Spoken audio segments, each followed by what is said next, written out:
It's the news at 7 on ASO Television. I am Rosemary Kokotega. The headlines.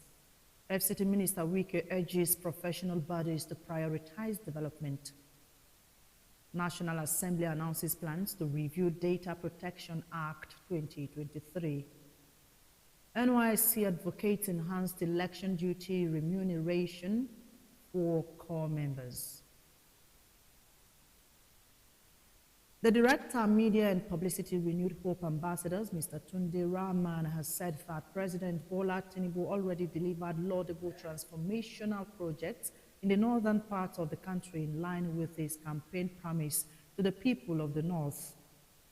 This is contained in a new statement he personally signed and made available to newsmen in Abuja. Mr. Tunde Rahman said the news statement is to counter insinuation in some quarters that President Tinubu has not kept to his promise to the North. He said the Renewed Hope ambassadors embarked on a tour from Zuba Junction in the Federal Capital Territory to Kaduna, Kano, Jigawa, and Kebbi states to ascertain things for themselves. The director highlighted over 260 special intervention projects across the country through the Federal Ministry of Works, out of which the Northeast Zone, comprising Kano, Kaduna, Katsina, Jigawa, Sokoto, Kebbi, and Zamfara states, have 48 projects under construction. He listed the construction of the much talked about Kaduna, Kano, Katsina, Maradi, Niger Republic Railway line to connect several states in the northern Niger Republic, enabling interstate transportation, agriculture, and trade as the most iconic project. He said the Kebbi section of the Sokoto-Badagry Superhighway, covering phases 2A and 2B and stretching from kilometer 120 to kilometers 385, is progressing according to schedule. Mr. Rahman further explained that with these projects, among others under construction and in various stages of completion in the Northeast and across the entire northern region, in just 3 years of the President Tinubu's administration, the development of the North seems assured. Minister of the Federal Capital Territory, Barrister Nyesom Wike, has urged professional bodies in Nigeria to focus on attracting development to their institutions instead of constant criticism of government. Speaking during a meeting with delegates of the Body of Ventures in Abuja, Barrister Wike said leadership should be judged by projects and reforms that benefit members and society, while also defending government support for the judiciary as a way of strengthening democratic institutions. So far, I didn't know you were in the meeting where the president directed. I'm not a member of APC, so I don't know what's happening in their screening. And I don't also know whether they published the results of the screening.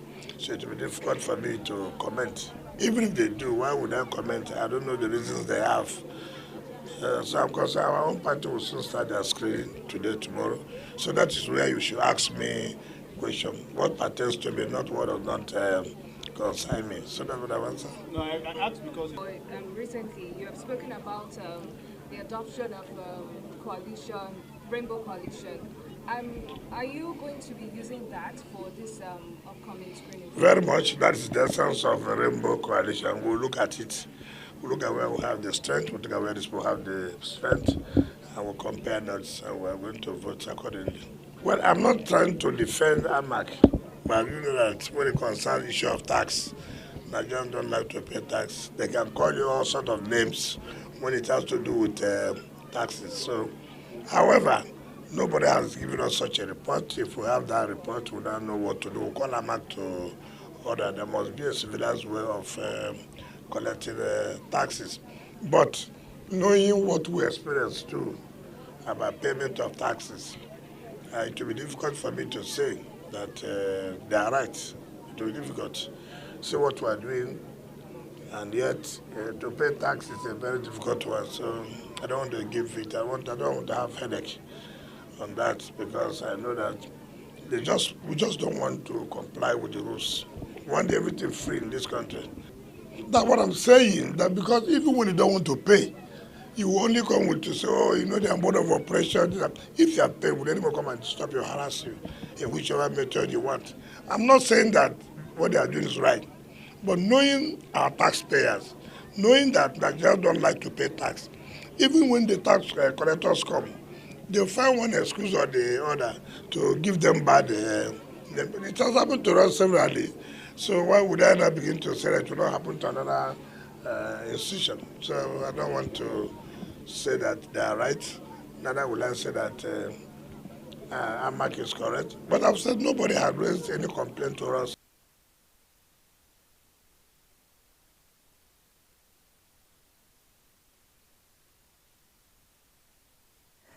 The Public Accounts Committee of the House of Representatives, PAC, has recommended the exclusion of 2026 budgetary allocations to the Nigerian Meteorological Agency, NIMET, Federal Housing Authority, FHA, Standard Organization of Nigeria, SON, National Insurance Commission, NICOM, and National Business and Technical Examinations Board, NAPTEB, alongside 17 other federal ministries, departments, and agencies, MDAs, over persistent failure to account for public funds and refusal to comply with legislative oversight.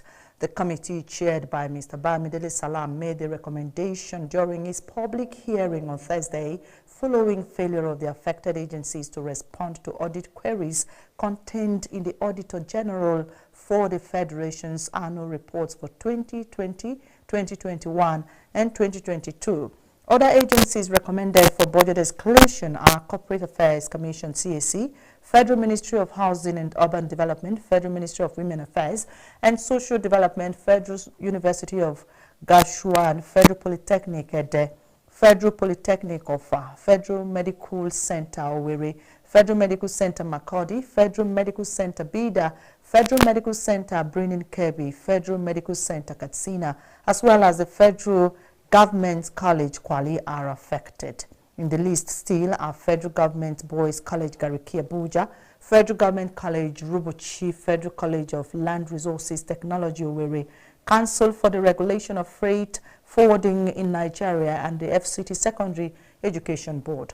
Now, all listed agencies, according to the committee, failed to submit critical financial records and declined to appear before the committee to address audit observations relating to non-compliance with financial regulations, violations of due process, and serious weaknesses in internal control systems. The committee maintains that the proposed suspension of budgetary allocations is consistent with relevant provisions of the Financial Regulations 2009 and the constitutional oversight powers of the National Assembly. The Chairman Senate Committee on ICT and Cyber Security, Senator Folabi Salisu, has announced efforts are ongoing to review the National Data Protection Act 2023 to meet emerging threats associated with technological advancement.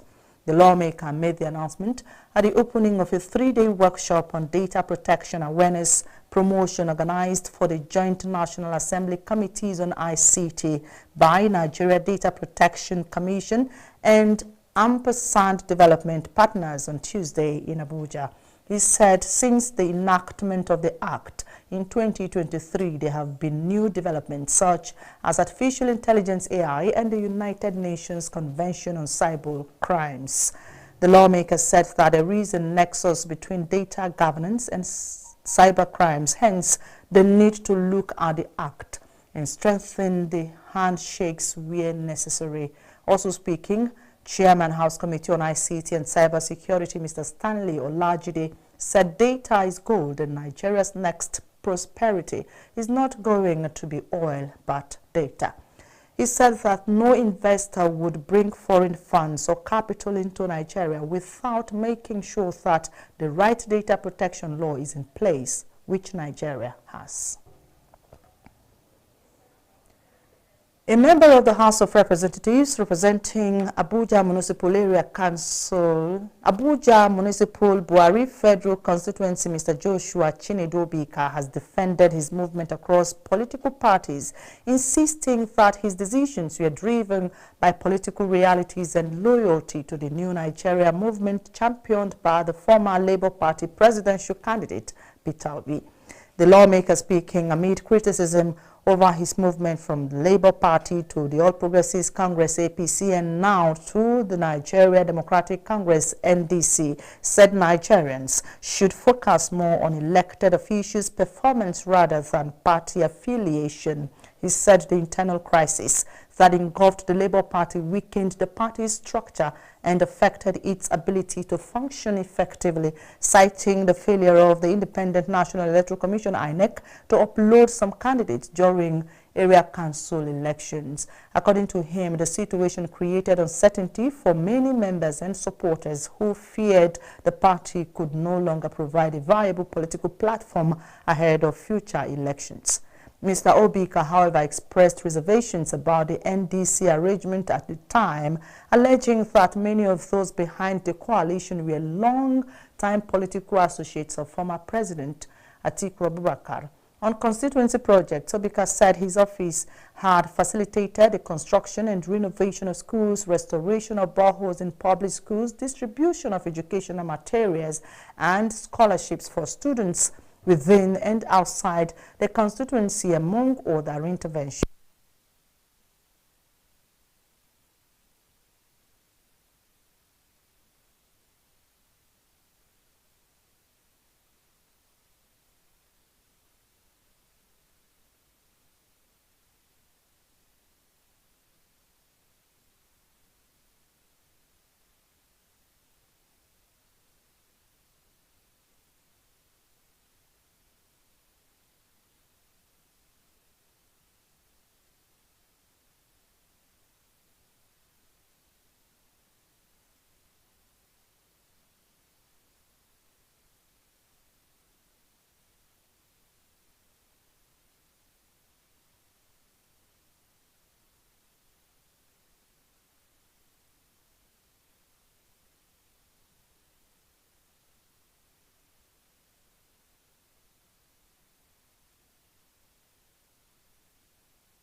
So what do we do? Should we go back to the low one?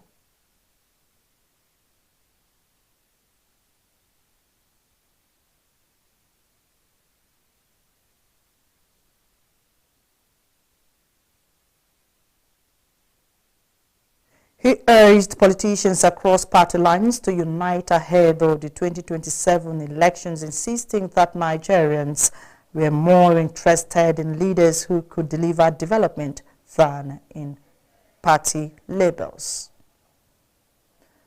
The Magistrate Court in Wuse 2 Federal Capital Territory on Tuesday remanded and they expelled former chairman of the Social Democratic Party, Shehu Gaban, for alleged financial misappropriation and other charges.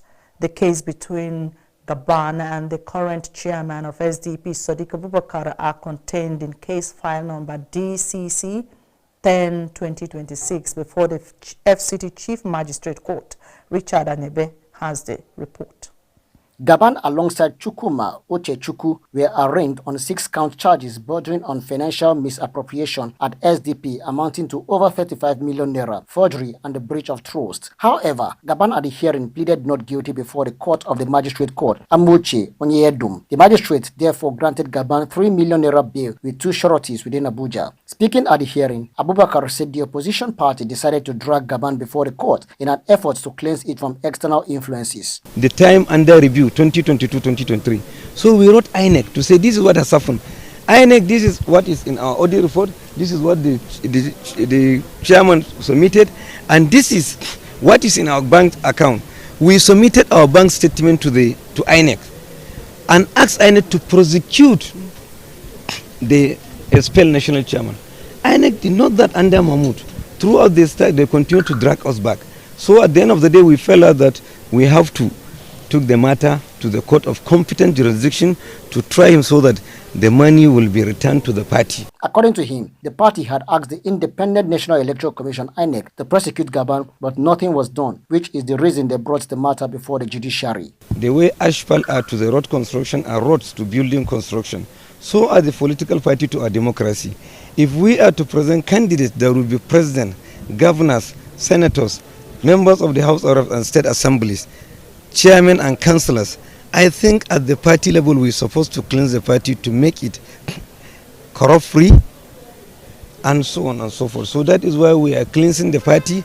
In the process, an audit report of the party was submitted to INEC that said that the party within their under review were able to make only 32 million and almost 31 of that money was squandered. Recall that Abubakar was elected as the chairman of SDP during the party's national convention held in Bauchi on May 9, 2026. At the weekend, thugs suspected to be loyal to Gaban had put down the gate of the SDP's national secretariat. The SDP had on June 24, 2025 suspended Gaban, national youth leader Ogbonna Uchechukwu, and national auditor Clarkson Nnadi over alleged misconduct and financial impropriety. The party's National Working Committee later adopted the committee's white paper and announced the expulsion of Gaban and Uchechukwu over alleged gross misconduct and abuse of office. Some SDP state chairmen had also backed the expulsions and accused the former leadership of allegedly diverting close to 1 billion naira belonging to the party.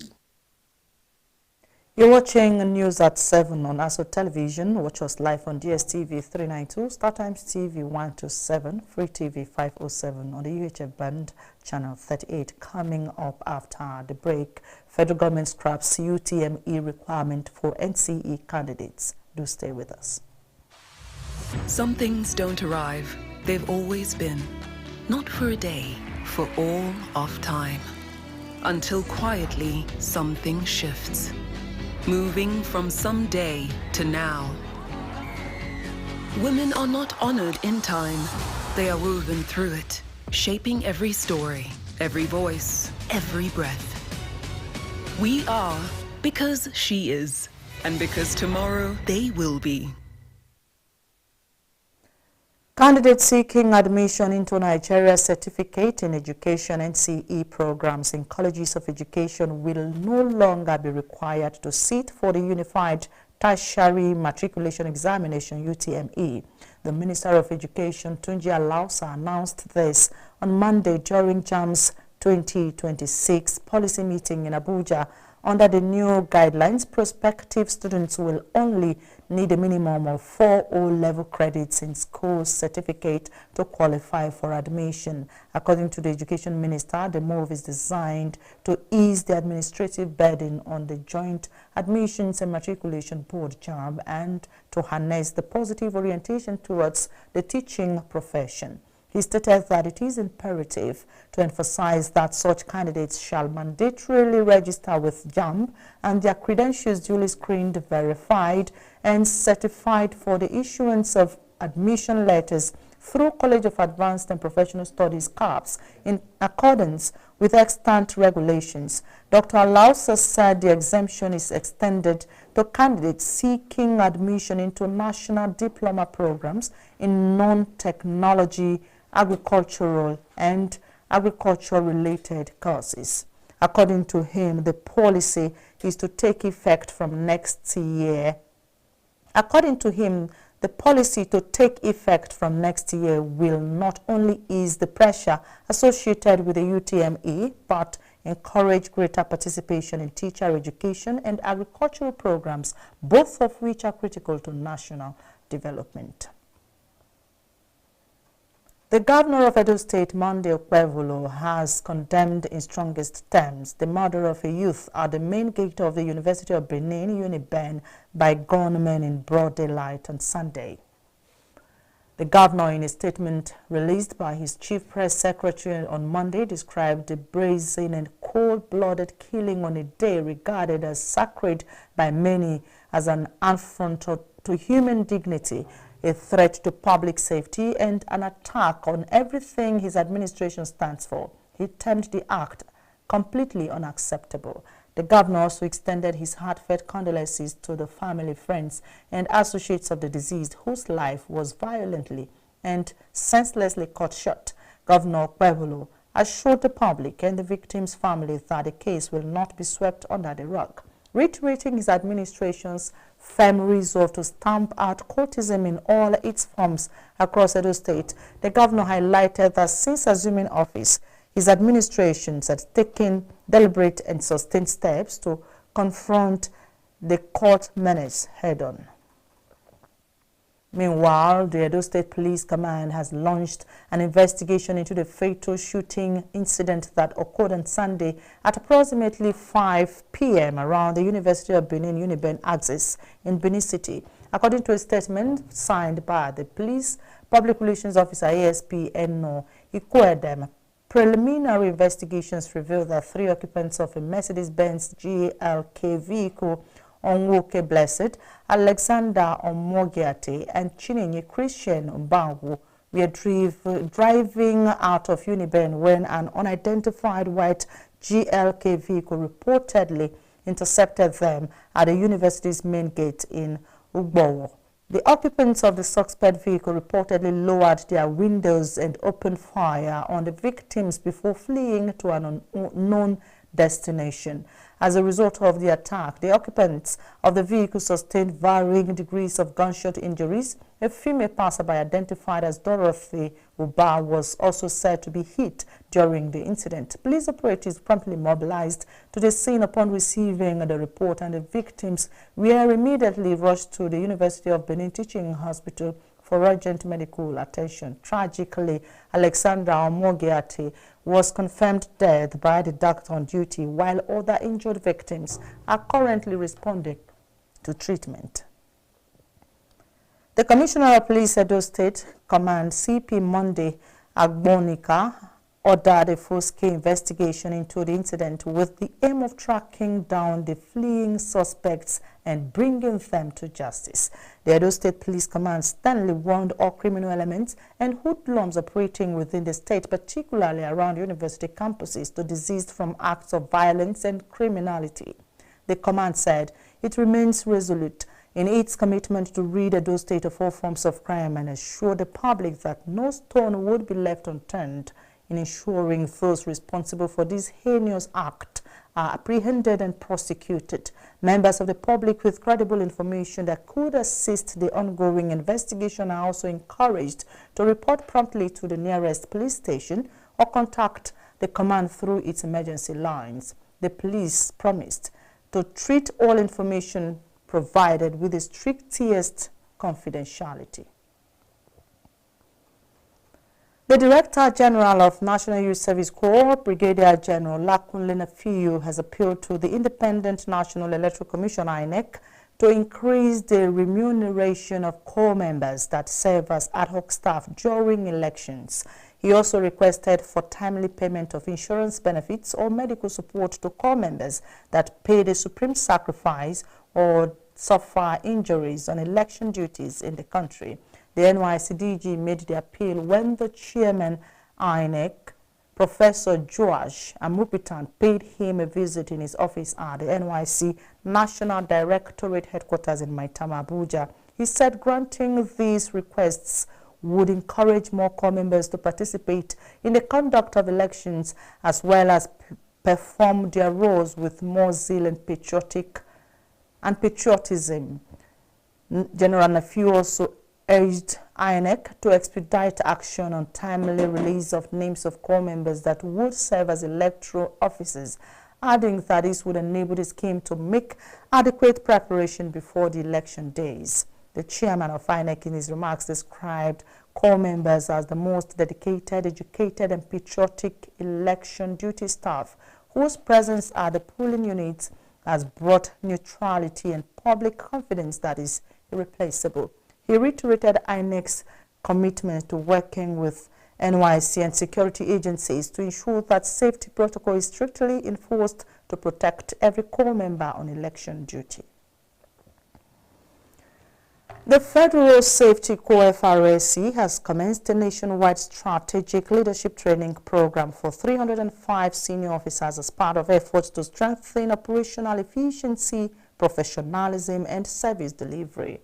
The week-long capacity building program launched at the FRSC headquarters in Abuja is targeted at chief route commanders and assistant corps commanders drawn from formations across the country. Representing the Corps Marshal Shehu Mohammed, Deputy Corps Marshal for Training Abiodun Akinlade said the initiative is part of ongoing reforms aimed at improving leadership, operational coordination, and ethical standards within the Corps. According to the FRSC, the training is designed to equip senior officers with modern traffic management skills, emotional intelligence, and enhanced public engagement strategies needed to address emerging road safety challenges. The Corps also said the program forms part of its broader institutional transformation agenda focused on continuous learning, safer roads, and improved command efficiency nationwide. And that's it on the bulletin tonight, but let's quickly remind you that Minister of the Federal Capital Territory, Barrister Ezenwo Nyesom Wike, has urged professional bodies in Nigeria to focus on attracting development to their institutions instead of constant criticism of government. Many thanks for watching. I am Rosemary Kukutega. Good night.